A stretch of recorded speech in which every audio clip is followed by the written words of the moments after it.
The words arrived like uninvited guests, unannounced and unsettling, slipping through the digital crack of my morning email. They shimmered on the screen, their familiarity a cold shard against the warmth of my first coffee, a discordant note in the quiet symphony of my study.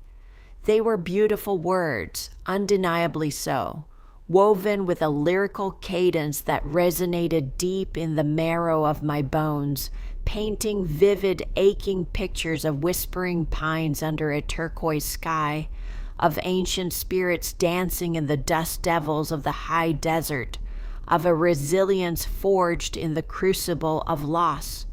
They spoke of a connection to the land that was both fierce and tender, a language I knew intimately. They were, in essence, my words, or rather the ghosts of words, echoes of a voice I thought I'd buried with my oath, words I had once bled onto the page nearly 2 decades ago in a small, raw, self-published collection of poems and short stories titled Whispers of the Ancestors. That little book, with its hand-drawn raven on the cover, had sold perhaps 200 copies, a handful at local craft fairs, the rest to supportive friends, indulgent family, and a few kind-hearted souls at community powwows who saw something of themselves in its unpolished yearning. But these words, these beautifully familiar haunting echoes, were now attributed to another, to Elara Vance. The name alone tasted like ash in my mouth. Elara Vance, a name that had, in the preceding 3 or 4 years, ascended to the literary stratosphere with a speed that left seasoned critics breathless and marketing departments ecstatic. Her debut novel, Shadow Walker's Legacy, wasn't just a book. It was a cultural phenomenon, an international bestseller translated into 24 languages, lauded by the gatekeepers of literary taste for its achingly authentic Indigenous voice, its profound, almost spiritual insight into the Native American experience, and its courageous exploration of ancestral trauma and healing. Critics, it seemed, had queued up to lavish praise. Awards committees had practically tripped over themselves to shower her with accolades. Hollywood, predictably, was already in a frenzied bidding war for the film rights, envisioning a prestigious drama that would sweep the Oscars. Elara Vance, with her artfully disheveled raven black hair, was it dyed, I now wondered? Her signature turquoise jewelry that always seemed to catch the camera's light, just so during interviews, and her carefully, almost tragically curated narrative of a distant, rediscovered Cherokee grandmother whose spirit supposedly guided her pen, was the literary world's new incandescent darling. And Elara Vance, I was beginning to realize with a sickening, sinking dread, was a meticulously constructed fraud. My name is Dr. Althea Song Loya. I am Diné, a citizen of the Navajo Nation, born and raised on the res, in the shadow of Shiprock, where the wind carries stories older than any book. I am a tenured professor of Indigenous literatures and post-colonial studies at a university that, while respectable, is hardly Ivy League. I am a poet, a novelist, my own published works, a couple of well-received but modestly selling novels, a collection of academic essays, 3 volumes of poetry from reputable small presses, have garnered critical respect within certain circles. They've won a few regional awards, been taught in some university courses. They are a source of quiet, hard-won pride, but they have never achieved the commercial supernova status of Elara Vance. My stories are often quieter, perhaps more challenging, certainly less romanticized. I write about the messy, resilient, often contradictory realities of contemporary Indigenous life. the intergenerational trauma that clings like dust, the fierce, unexpected joy that erupts in the midst of struggle, the ongoing, grinding fight for sovereignty, for self-determination, for the simple right to define ourselves in our own terms on our own land. My characters don't walk in shadows guided by mystical grandmothers. They navigate tribal council meetings, fight for clean water, teach their children their language against the relentless tide of assimilation, and grapple with the legacy of colonialism in ways that are far from cinematic. The email that morning, the one that had shattered my morning peace, was from a former graduate student, Anya Sharma, now a bright-eyed, underpaid intern at a prestigious East Coast literary magazine. Dear Dr. Loya, she'd written, her enthusiasm palpable even through the screen. I hope this email finds you well. I was rereading Elara Vance's latest interview in the Paris Review. Her insights are just incredible, and some of her descriptions of her creative wellspring and ancestral inspiration resonated so strongly with the concepts you explored in your Indigenous poetic seminar. There was even a passage where she discussed the symbolism of the coyote that felt incredibly, almost uncannily, similar to a section in your old chapbook, Whispers of the Ancestors, the one you so generously let us photocopy for class. I found my copy last night. Am I just imagining things, or is there a real echo there? Probably just my overactive literary brain. Anyway, thought you might find it interesting. All best, Anya. Imagining things. Oh, how I wished she were. I wished it could be dismissed as an intern's overactive imagination, a coincidental thematic resonance, the sort of Jungian synchronicity that sometimes occurs in the creative ether. I had, of course, been aware of Elara Vance. It was impossible for anyone in the literary world, especially anyone identifying as an Indigenous writer, not to be. Her face, often artfully pensive, graced the covers of magazines I myself subscribed to. Her voice, a carefully modulated contralto that hinted at unspoken sorrows and ancient wisdom, was a constant, celebrated presence on literary podcasts and public radio programs. I'd even forced myself to read Shadow Walker's Legacy some months prior, driven by a mixture of professional curiosity and a certain weary obligation. While I'd acknowledged its technical proficiency, the prose was polished, the pacing expert. Something about its vaunted authenticity had always felt profoundly off. It was like listening to someone recite perfectly enunciated phrases in a language they had learned by rote, but whose deeper rhythms, whose soul, remained elusive. It was a performance of indigeneity rather than an expression of it. There were subtle, almost imperceptible inaccuracies in her portrayal of specific, though vaguely attributed, ceremonial practices, a glossing over of the harsh political and economic realities that shape so much of our existence, a pervasive romanticization that felt calibrated for an outsider's gaze, designed to confirm rather than challenge preconceived notions. But I had, with a sigh, dismissed it as the common, if regrettable, pitfalls of even well-intentioned non-native writers attempting to navigate the treacherous terrain of our experiences.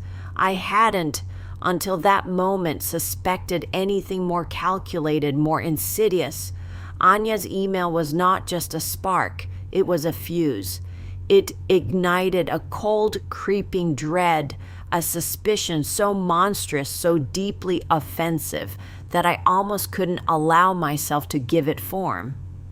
With a hand that trembled almost imperceptibly, I rose from my desk and walked to the built-in bookshelves that lined my study. On the bottom shelf, tucked away behind newer, glossier volumes, I found it. My dusty 20-year-old copy of Whispers of the Ancestors. Its cover, a simple, stark line drawing of a raven in flight that I'd sketched myself, was faded, the cheap cardstock yellowed at the edges. The pages within were brittle, threatening to crack if handled too roughly, but the words, typed on an old electric typewriter and painstakingly laid out by hand, they were still alive. They still thrummed with the raw, unfiltered passion and pain of my younger self, a self that had poured her heart, her heritage, her hope, and her hurt onto those flimsy pages, believing perhaps naively in the power of words to bridge divides, to heal, to witness. Then, with that same trembling hand, with a growing sense of nausea, I opened Elara Vance's internationally best-selling, award-winning novel, Shadow Walker's Legacy, and I began to read, not as a casual reader this time, not even as a critical academic. I read as a forensic investigator of stolen words, of a stolen soul. The initial discoveries were like small, sharp paper cuts. A strikingly similar turn of phrase here, a unique metaphor there, one I'd wrestled with for weeks, now presented as a spontaneous epiphany from Vance's muse. But as I delved deeper, comparing my fragile chapbook with her celebrated novel, the paper cuts became gaping wounds. It wasn't just a similar phrase or a shared theme. It was far more pervasive, more systemic, more chillingly deliberate. Entire descriptive passages in Shadow Walker's Legacy, lauded by critics for their evocative power and deeply spiritual imagery, mirrored, sometimes almost verbatim, sometimes with only the slightest cosmetic alteration, the imagery, the rhythms, the very sensory details from my poems, a central metaphor in one of my early short stories, the idea of personal and collective memory as a vast subterranean river, sometimes clear and life-giving, sometimes clouded with the silt of trauma and loss, but always, inexorably, flowing towards the sea of the collective unconscious, towards the ancestors. This very specific, deeply personal concept was a recurring motif in her novel, presented as a profound ancestral teaching she had received in dreams from her Cherokee grandmother. Specific, idiosyncratic turns of phrase, unique juxtapositions of words that I had labored over, that had felt like direct transmissions from my own Diné worldview, from the landscape of Diné itself, were scattered throughout her polished prose like stolen jewels crudely reset in a gaudier, more commercially appealing setting. She hadn't just borrowed. She hadn't just been inspired. She had plundered. She had strip-mined my earliest, most vulnerable work, the intimate, sometimes unformed expressions of my Diné spirituality and lived experience. She had taken the raw, unpolished ore of my youthful offerings and smelted them down in the furnace of her ambition, recasting them into a shinier, more palatable, more marketable product. And all the while she had cloaked herself in the borrowed, ill-fitting, and ultimately fabricated regalia of an indigenous identity. The distant Cherokee grandmother narrative she so artfully peddled in every interview, every author Q&A. I now saw it with horrifying clarity for what it almost certainly was, a strategically deployed smokescreen, a convenient, unassailable shield of authenticity for her literary theft. It was a story that many in the predominantly white literary establishment were not only eager to believe, but actively desperate to celebrate. It fulfilled a certain narrative they craved. The assimilated, almost lost Indigenous person reconnecting with their roots, bringing forth ancient wisdom in a package that was still comfortably literary by their standards.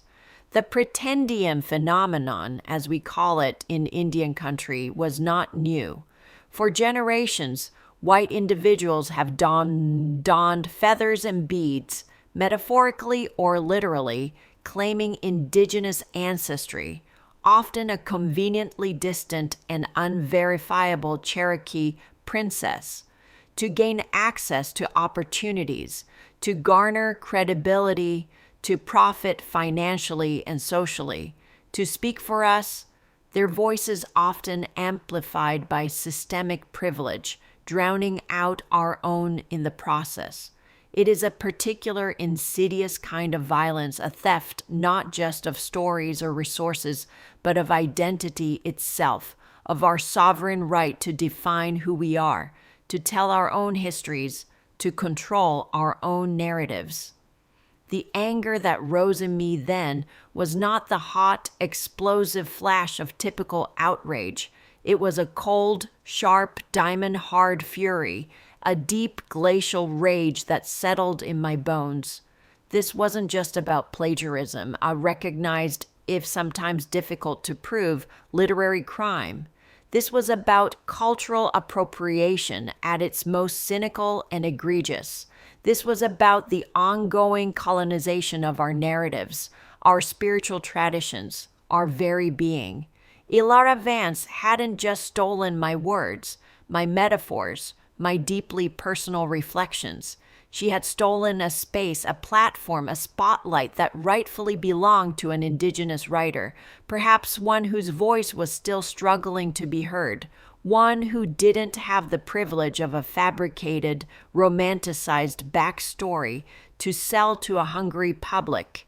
She was occupying our land, literarily speaking, reaping a rich harvest from seeds she had not sown, from soil she had not tilled, watered by the tears and experiences of others. My revenge, if that's what this necessary act of reclamation would become, couldn't be a simple lawsuit, a quiet cease and desist letter. Plagiarism of unpublished or little-known, out-of-print works is notoriously, heartbreakingly difficult to prove in a court of law, especially when the theft is clever, disguised with superficial alterations, presented as unconscious inspiration or mere thematic resonance. And a legal battle would be financially ruinous, emotionally draining, and would inevitably be framed by her powerful publishers and PR machine as the bitter, jealous actions of a less successful niche writer trying to ride the coattails of a literary superstar. They would try to discredit me, to diminish my work, to paint me as unhinged. No, my response had to be different. It had to be public. It had to be as meticulous, as undeniable, as the mountain of evidence I was now beginning to gather with a grim, methodical determination. For weeks, then months, I lived a strange bifurcated existence. By day, I was Professor Althea Song Loya, delivering lectures on post-colonial theory, deconstructing the colonial gaze in literature, guiding my students through the complex, powerful works of Joy Harjo, Leslie Marmon Silko, N. Scott Momaday, Louise Erdrich, authentic Indigenous voices. I graded papers, attended faculty meetings, offered office hours, but by night, after my daughter was asleep, after the house was quiet, I transformed. I became a literary detective, a scholar of my own stolen past, hunched over my glowing computer screen, the rest of the world receding. I cross-referenced texts with a forensic intensity, highlighting passages in my old chapbook and in Vance's novels, creating spreadsheets documenting every instance of similarity, every telltale echo, every pilfered cadence. The parallels were staggering, far more extensive than I had even initially realized. It was like looking at a distorted reflection, my own features twisted into something almost unrecognizable, yet undeniably originating from me. I expanded my investigation beyond whispers of the ancestors. If she had plundered my work, had she done it to others? I started digging into Vance's background, searching for any verifiable genealogical link to the Cherokee Nation, or any indigenous nation for that matter. I consulted online databases, reached out to Cherokee Nation enrollment officials, discreetly, of course, and even hired a specialist in indigenous genealogy for a preliminary search. The distant grandmother, the cornerstone of her public persona, remained stubbornly, suspiciously elusive, a ghost in her carefully constructed, highly marketable machine. There were no records, no family stories from verifiable sources, only Vance's own vague, uncorroborated pronouncements in interviews. The more I dug, the more brazen and calculated her entire enterprise appeared. It wasn't just whispers of the ancestors. I began to find subtle but distinct echoes of other early obscure works by emerging or little-known native writers, phrases from poems published in small literary journals that had long since folded, paraphrased traditional stories that had been shared in small community newsletters or online forums, all subtly rephrased, decontextualized, repackaged, and presented as Elara Vance's unique literary vision, filtered through her rediscovered indigenous heritage. She was a literary cuckoo, laying her eggs in the nests of others, pushing out the rightful occupants. She was a connoisseur of the marginalized, a colonizer of the narrative frontier. The injustice of it all was a heavy, suffocating weight, not just for myself, but for all Indigenous writers, for all Indigenous peoples who struggle constantly for visibility, for respect, whose authentic voices are so often silenced, ignored, marginalized, or perhaps worse, exoticized and commodified. We fight for every inch of space in a literary landscape that, despite some progress, still largely views us through a colonial lens that often prefers its Indians tragic and historical, or safely assimilated and non-threatening, or, as in Vance's case, presented by someone who looks the part or can be styled to look the part, but offers a sanitized, palatable version of our complex realities. And here was a white woman wearing a carefully constructed costume of indigeneity, occupying the very space we bled for, and being lavishly celebrated, richly rewarded for her deception. The decision to go public was not made lightly, not made in a fit of pique. It was a slow, agonizing calculus of risk and responsibility. I knew the potential personal and professional costs. I would be accused of envy, of bitterness, of trying to tear down a successful woman. The irony of that, given she was tearing down my work and the work of other Native women, was not lost on me. The literary establishment, which had invested so much prestige and capital in the Elara Vance myth, would likely close ranks, protect its asset. I might be blacklisted, my own career could suffer, but the alternative to remain silent, to allow this monumental theft, this profound act of cultural violence, to stand unchallenged, was simply unbearable. It would be a betrayal of my ancestors who fought and died for our survival and our stories. It would be a betrayal of my Diné community, which had entrusted me with its narratives. It would be a betrayal of every Indigenous writer, past, present, and future, who had ever dared to put their truth, their sacred words, on paper. Duda. No, I could not stay silent. I chose my weapon with the same meticulous care I had applied to gathering my evidence. Not a fiery op-ed, not a series of angry tweets, though the temptation for both was strong. Instead, I opted for a long-form, deeply researched, and heavily documented blog post.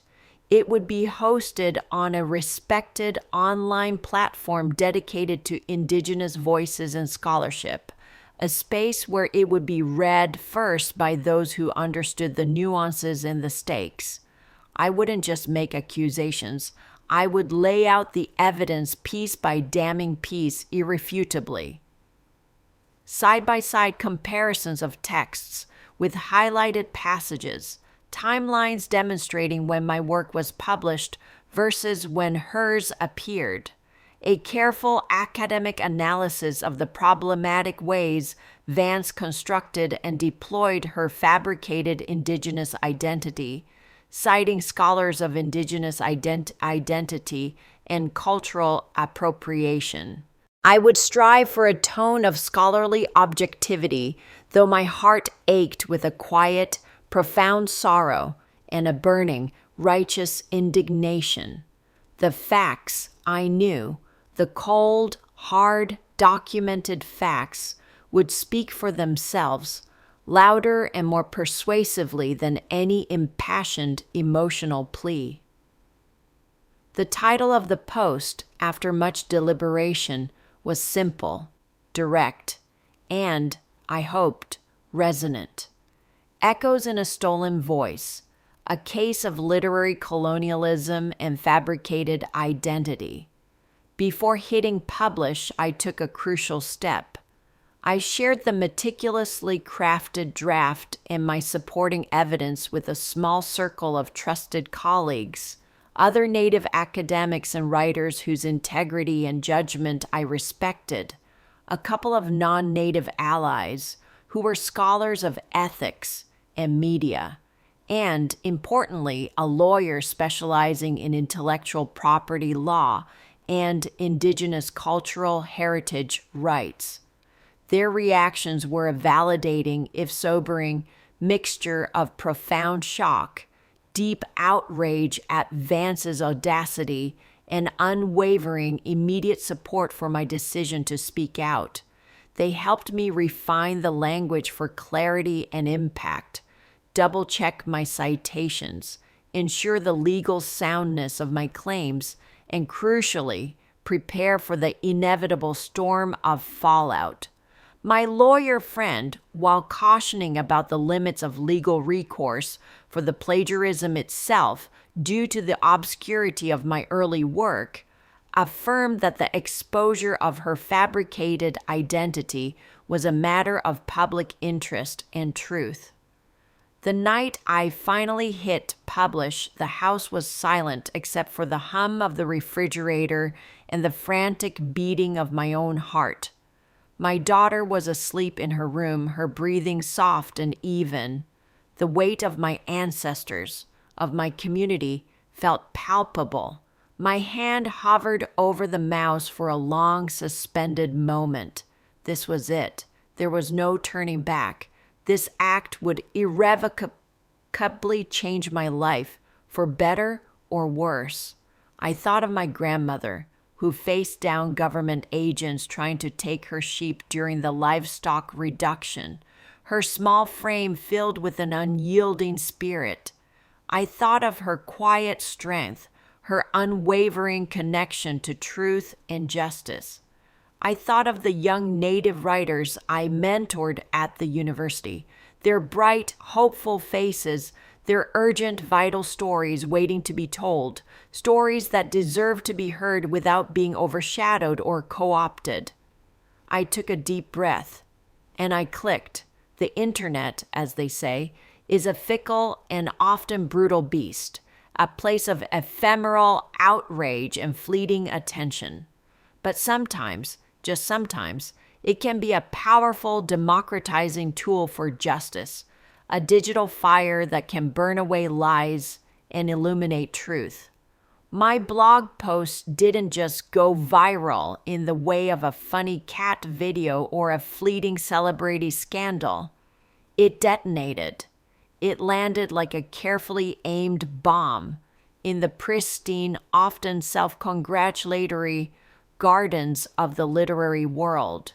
It was shared first, as I'd hoped, within Indigenous academic, literary, and activist circles across Turtle Island and beyond. From there, it was rapidly picked up by independent Native news outlets, then by progressive media organizations and blogs that had long been critical of cultural appropriation. And finally, reluctantly at first, then with a gathering sense of unavoidable obligation, it broke through to the mainstream literary press. The New York Times, The Guardian, NPR, the very institutions that had so enthusiastically trumpeted Elara Vance's arrival. The side-by-side textual comparisons were damning, impossible to ignore or explain away as mere coincidence. The sheer volume of echoes, the uncanny similarity of structure, imagery, and unique phrasing was overwhelming.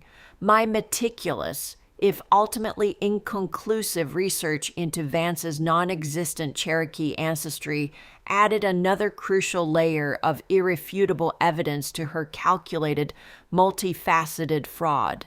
It wasn't just about borrowed words. It was about a borrowed life, a stolen identity. The hashtags, #ElaraVance, #literary fraud, #cultural appropriation, #stolen voice, Pretendian, Native Twitter, trended for days, a digital storm of disbelief, anger, and calls for accountability. The initial reaction from Elara Vance's powerful publisher was predictable, a terse, dismissive statement about baseless and spurious allegations stemming from professional jealousy and an affirmation of their unwavering support for their brilliantly talented author. Vance herself remained conspicuously silent, retreating behind a formidable wall of high-priced publicists and lawyers. For a few days, it seemed as though the establishment might indeed close ranks, that the power of corporate publishing might succeed in quashing the inconvenient truth. But the evidence I had laid out was too compelling, too detailed, too systematically presented, and the public outcry, particularly from Indigenous communities and their allies, was too loud, too persistent, too morally resonant to be easily dismissed. Readers who had loved Shadow Walker's legacy, who had connected deeply with what they believed to be an authentic Indigenous voice, expressed profound feelings of betrayal, disillusionment, and anger. Book clubs canceled their discussions of her novel. Independent bookstores, those vital hubs of literary conscience, began to quietly pull her books from their Indigenous voices or recommended reading displays. Academics who had lauded her work in scholarly articles or invited her to speak at conferences issued embarrassed retractions or carefully worded, deeply uncomfortable reassessments. The awards committees that had honored her started to look very foolish, their vetting processes exposed as woefully inadequate. Then came the defections from within her own fortified camp. Her literary agent, a powerful figure known for discovering and nurturing major talents, quietly, without public comment, severed ties with her. Whispers, then credible reports, emerged from publishing insiders that her next lucrative multi-book deal had been indefinitely suspended, then canceled.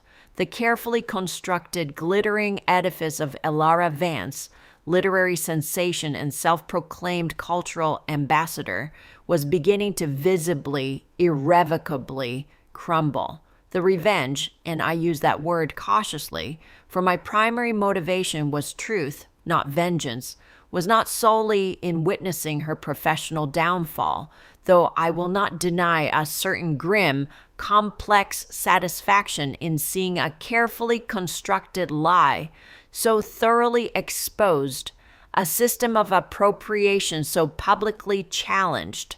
The true, lasting victory was in the vital, far-reaching conversation that erupted from the ashes of her career. My blog post, The Catalyst, became a touchstone for a much wider, much deeper, and long overdue public discussion about who gets to tell whose stories, about the ethics of representation and voice, about the persistent, damaging problem of pretendianism, the claiming of false Indigenous identity, and about the very real, tangible harm, emotional, cultural, professional, and economic, caused by cultural appropriation, especially when it involves members of a dominant culture profiting from the marginalized experiences and expressions of Indigenous peoples. Indigenous writers, scholars, artists, and activists seized the moment. Our voices, so often relegated to the footnotes or the periphery, were suddenly amplified, our perspectives sought out, our expertise finally taking center stage in a debate that had for too long been dominated by non-native academics and critics defining and often distorting our realities for us. Major media outlets, forced by the sheer scale of the scandal to cover it, also found themselves compelled to engage with these deeper, more complex issues. They interviewed Native authors who had been toiling in relative obscurity for years, whose authentic, brilliant works had been repeatedly overlooked by publishers chasing the next breakout, often white-authored, Indigenous story, while Vance's fabricated narratives soared to the top of bestseller lists. They explored the historical context of cultural theft, from land and resources to spiritual practices and stories. They began, however imperfectly, to grapple with the ongoing fight for Indigenous intellectual and cultural sovereignty. Elara Vance eventually, after weeks of damaging silence, issued a statement. It was not delivered in a tearful, contrite television interview, as some had speculated, but released through a new, less prestigious PR firm. It was a meandering, convoluted masterpiece of obfuscation, deflection, and carefully calibrated self-pity. It was filled with vague apologies for any unintentional hurt her work may have caused, and rambling, incoherent talk of complex ancestral journeys of the spirit, the universality of storytelling, and the fluidity of inspiration. There was no direct admission of plagiarism, no acknowledgement of her fabricated Cherokee identity, no genuine accountability. It was the non-apology apology of a narcissist caught in the glare of an unwelcome spotlight. It convinced no one who had actually read my post and examined the evidence. Her career as a celebrated author of authentic Indigenous experiences was unequivocally over. Her books were tainted, her name a byword for literary fraud, her credibility shattered beyond repair. For me, the personal and professional aftermath was complex, a whirlwind. There was profound relief, certainly, the lifting of an immense, solitary burden.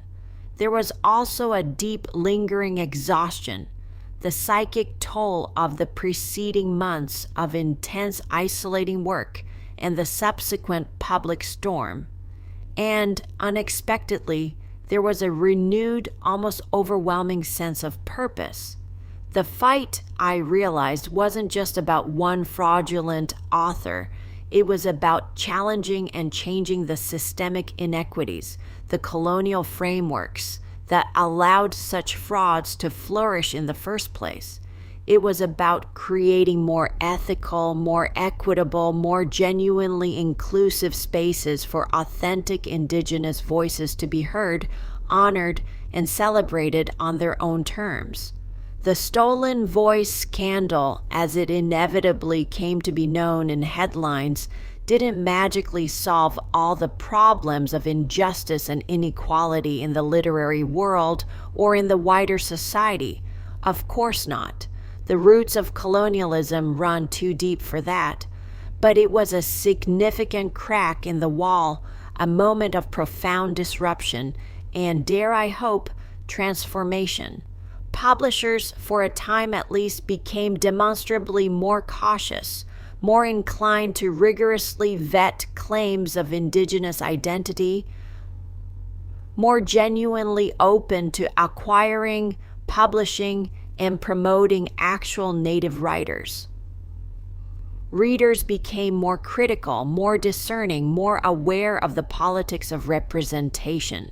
The conversation started, then continued to reverberate. I didn't seek out the intense media spotlight that followed my blog post. I gave a few carefully considered interviews, always striving to redirect the focus from my personal grievance to the larger systemic issues, always endeavoring to highlight the brilliant work of other Indigenous creators. My own backlist book sales saw a modest, unexpected bump, a curious side effect, but that was never the goal, never the motivation. The real revenge, the most profound and lasting victory was this: the echoes of my once stolen words, words that had been used to build a false idol and a fraudulent career, were now an integral part of a much larger, resonant chorus demanding truth, respect, and literary justice. The whispers of my ancestors, the stories rooted in my Diné heritage, which Elara Vance had so callously attempted to appropriate and commodify as her own, were now being heard, loud and clear in their authentic forms and in the powerful, unapologetic, unbowed voices of a new and expanding generation of Indigenous storytellers.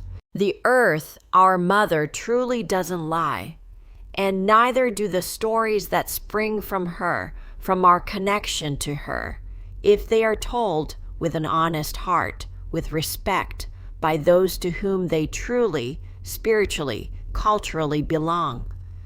My grandmother, with her quiet wisdom and her hands in the soil, knew that with every fiber of her being, and now perhaps the wider world, or at least a significant part of it, was beginning, finally, to understand it too.